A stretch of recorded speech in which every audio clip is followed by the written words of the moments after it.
A potential first out of Connecticut, the state trying to end one of the most controversial practices in higher education, legacy admissions. That's when a college gives preference to an alum's child, grandchild, sibling, any relative over another candidate. Colorado banned the practice for public schools back in 2021.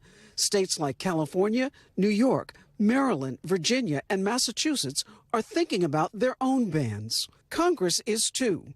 This comes after the Supreme Court's conservative majority blocked race-based admissions in landmark rulings against Harvard and the University of North Carolina at Chapel Hill. Now Connecticut wants to take it a step further, pushing to end legacy admissions at private schools too. This is really an issue, of fairness, and I think it's especially important after the Supreme Court decision last year. We asked Democratic State Senator Derek Slapp, who runs Connecticut's State's Education Committee, why he thinks schools like Yale should be subject to state law. He says it's because of taxes. Let's take Yale, where they would pay, I saw one report, $90 million more a year in property taxes if they weren't granted nonprofit status. As a result, all of us pay more in taxes, right? So the schools can avoid paying taxes. And, that's okay. We establish that they're nonprofits, but that means that they have to operate with the public good in mind. We asked Yale if they would end legacy admissions. They did not respond to our request for comment. So far, only one Connecticut private school, Wesleyan University, has agreed to end legacy admissions. The Connecticut Conference of Independent Colleges, which represents the state's 15 private universities, told our team it opposes the concept of state legislation prohibiting independent colleges in Connecticut from giving preference to legacy students, adding, banning legacy admissions will not move the needle on promoting equity. But many schools seem to disagree, according to new Department of Education data, especially out west, where some entire states don't have schools that consider legacy. And a huge shift in just 4 years. Just over a quarter of four-year public and private colleges nationwide consider legacy status, down from half in 2020. But more selective schools are holding tighter to the practice. 57% of them still consider legacy. Slapp says that's a huge issue.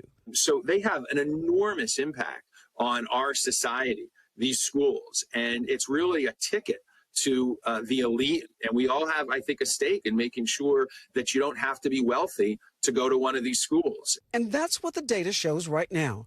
At the most selective schools, 30% of legacy applicants come from the top 1%, 2/3 from the richest 5%.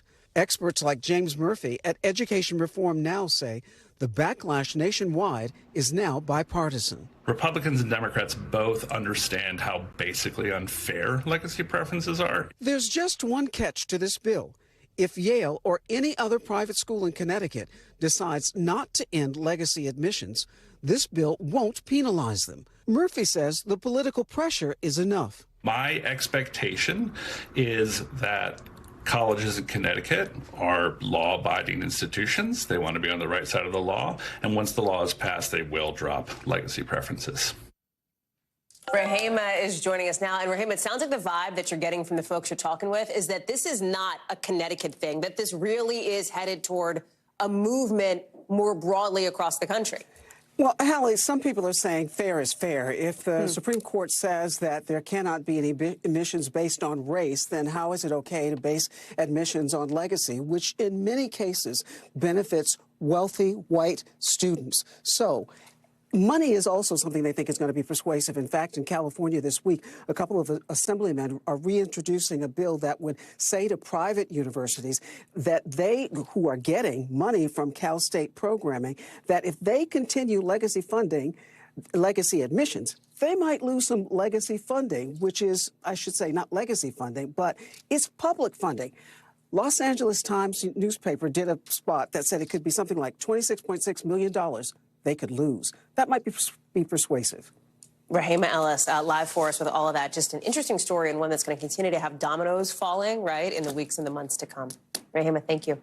Thanks for watching. Stay updated about breaking news and top stories on the NBC News app or follow us on social media.